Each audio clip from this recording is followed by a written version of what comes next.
Hello and welcome back to my channel. My name's Amy if you're new here. If you're not, thanks so much for joining me.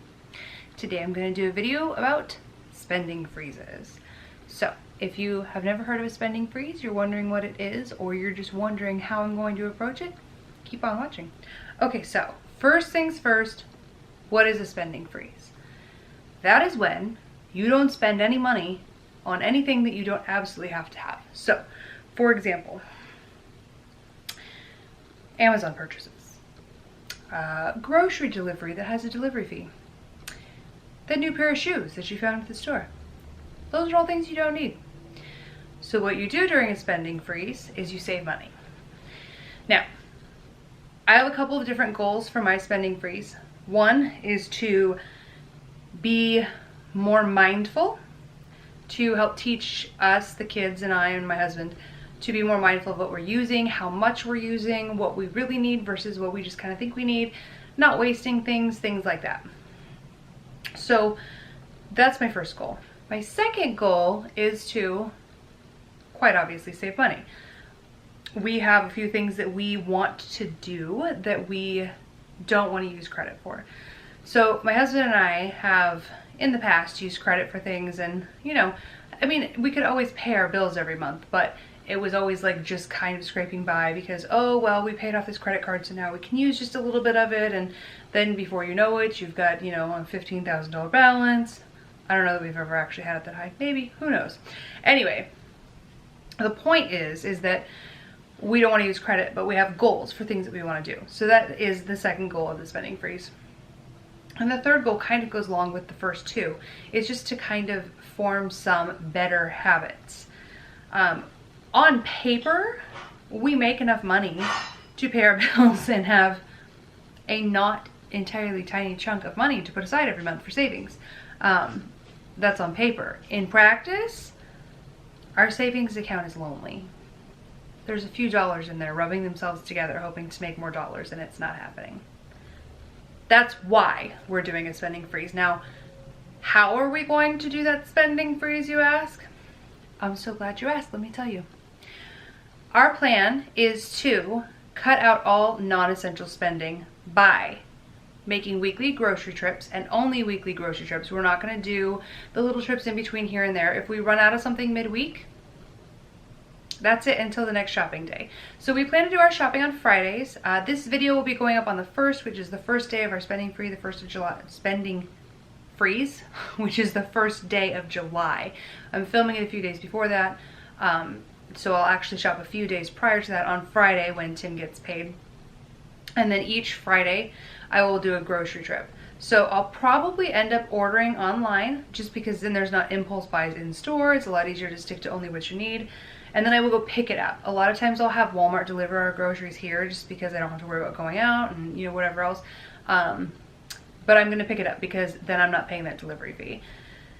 Also, I intend to meal plan. So my goal is, at least until we work through what we have, to make meals using at least something from the fridge, freezer, or pantry. So if I have to buy something to supplement that meal, then that'll go on the grocery list. But since we do have a budget for how much we're going to spend on groceries, and we're going to try and lower that budget a little bit from normal, I want to use as much as we can of the food that we have so that we're not wasting it, it's not expiring, it's not going bad, and also saves money. So right now, I was told by a very reliable source, a good friend of mine who's done a spending freeze and who has done her research, that they, the infamous they, say to budget $100 per person in your family per month for groceries. So for us, that would look like $600 a month in the budget for groceries, which would be $150 per week. So that is what we're going to stick to. We're going to do $150. That is going to cover all of our groceries, our toiletries, pet food, things like that we need. And hopefully we can stick to that. Now, I do have a couple exceptions to our spending. One of those is a grocery exception. I have an Amazon subscribe and save order set up for like vitamins and stuff that the kids take, and like ferret food and things that are just delivered every month. I will allow that to continue on in the month of July. I'm not going to cancel that or suspend it. And that's just because those are things we're going to have to buy anyway. And so we're just gonna let it go through Amazon. But no other purchases on Amazon. I don't even want to think about how much money I spend buying things from Amazon all month long. The second thing that we're obviously going to pay for is going to be utilities, bills, you know, our mortgage, our auto insurance, our cell phones, our internet, things like that. We can't cut internet and cell phones because I homeschool and my husband is a computer technician. He does network technician stuff, sometimes from home. So we have to have cell phone and internet. Those are not negotiable. We are choosing to keep our Netflix subscription. It's $13 a month because we only have the streaming plan. We could suspend it. There are most services will allow you to suspend for just 1 month without having to cancel or do anything like that. But we're choosing not to, just because I don't want to. It's $13, and I know that it adds up. But it's really like the only. We have Netflix and Hulu, and those are the only two. We don't have cable. We don't have satellite. We don't have anything like that. Those are the only two services that we have. So yeah, those are just, I'm not fooling with those. Those are just kind of figured into our bills. So I'm just gonna leave them alone.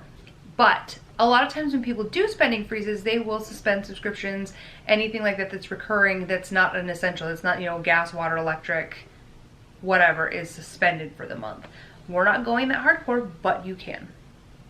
Also, I want to mention that a lot of times when people do spending freezes, you have to pick an amount of time. It's not recommended to do it for longer than a month, but certainly there are people that have, and you are more than welcome to. I actually read a story about a lady who did it for a year. They did a spending freeze for a year and only bought essentials, and were able to pay off like $8,000 in debt or something. I don't know. I can't remember what the exact number was, but people have done it. But it's recommended not to do more than 30 days and to start with 2 weeks. But I'm an overachiever. I'm going to start with 30 days. So we'll be going July 1st to July 31st. And then the last thing that we have as an expense that is an essential is gas. We have to have gas money. Tim has to get to and from work. I have to be able to get the kids to and from church on Saturday, and I have to get Emma to and from her violin lessons. Violin lessons are included in her regular thing because they come out every month. Right now, it would not behoove us to cancel for 1 month because we were some of the first clients the teacher had, and so we're locked in at the original price, and he's raised his prices since then. So if we cancel lessons and start them up again later, we have to pay the new price. So that's just not worth it. I feel like I'm making a lot of exceptions here, but there's a lot of concessions we're making too. So those are the things that we are going to spend money on. Those are things that are considered our essentials. There are a few exceptions or allowed expenses that we're adding in, and an allowed expense is an expense that is not necessarily in that required category, but that you know is going to come up and that you have planned for ahead of time. So it's not an impulse buy. It's not a non-essential. For us, those look like we have a church function coming up this fall that we need to register for ahead of time, and we need to pay the registration fee. So that's going to happen out of our July budget. And also, I may or may not need to take a trip, which I will have to rent a hotel room for. So that is also a planned expense that we know is going to happen, and the money will be set aside for it. Now, if I don't take that trip, that money will go into savings. So, I mean, that's kind of like, that's in a nutshell what we're doing. There is, the hope is that, like I said, we teach our children mindfulness, to be aware of how much they're using and what they do and do not need to use at certain times. You know, like milk. You only need enough to have your cereal wet. You don't actually need to have a bunch left over in the bowl that gets dumped down the sink. So, you know, because like once it's gone, it's gone. If you drink all the milk on Tuesday, we're not going shopping until Friday. Sorry. It is what it is. Also, you know, it's gonna help us all be, I think, more grateful for what we do have, for the things that are in front of us that we have, that you know, we're provided for. We have everything that we need. There's things that we're gonna want, and we're gonna put them on a list, and we will wait until August. And I find that a lot of times, if I don't buy something right away, especially online, I'm so awful with online shopping, but if I have to walk away or I get distracted and I don't purchase it in that moment when I'm looking at it, a lot of times I'll go back and be like, yeah, I don't really need that. So I'm hoping that that will help us be a little more mindful. I think the biggest struggle, and I'm gonna come back at the end of the month and update you on how it went, what was hard, what wasn't as hard as I thought it was gonna be. things of that nature. But I think for me especially, the biggest struggle is going to be takeout food, not ordering out instead of eating in. We oftentimes will leave church, and because it's a little bit of a drive and church starts a little later and gets over, and we usually get home around 2, the kids have breakfast and then we don't get home until like 2. So we stop and eat out a lot.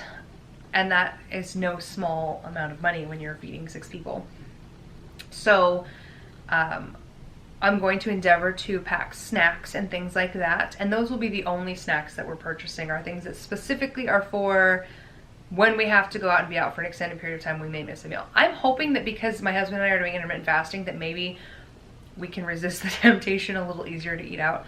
But that is going to be, I think, the hardest thing for me. I think the hardest thing for Tim is going to be not buying his lunch out when he is at work, because he'll forget his lunch, or maybe we won't make something and there won't be leftovers and we run out of something. Like, I just don't want him, you know, like, he buys lunch out and I don't want him to be left without food. So I have budgeted a very small amount, basically enough for one kind of emergency meal a week in case we didn't have leftovers, or we had run out of something and it's not shopping day or anything like that during the day. But otherwise, absolutely no spending. We are going to make it our goal this month to save as much as possible and just kind of see where we're at. And my hope is that the small natives in the house will not grow restless and riot, and there won't be a mutiny on my hands. And then I want to try and do this every 3 months, just to kind of build up our savings. And we have some goals that we want to reach, like we want to get a different van and we want to get a different RV, and that's going to involve selling the ones that we have and then adding a little bit of extra money to pay, because we don't want to have loans and finance anything. So that is the overall goal. I hope that you found this video informative, and maybe if you didn't know what a spending freeze was, now you do. And now, if you don't want to try it, I'll try it for you.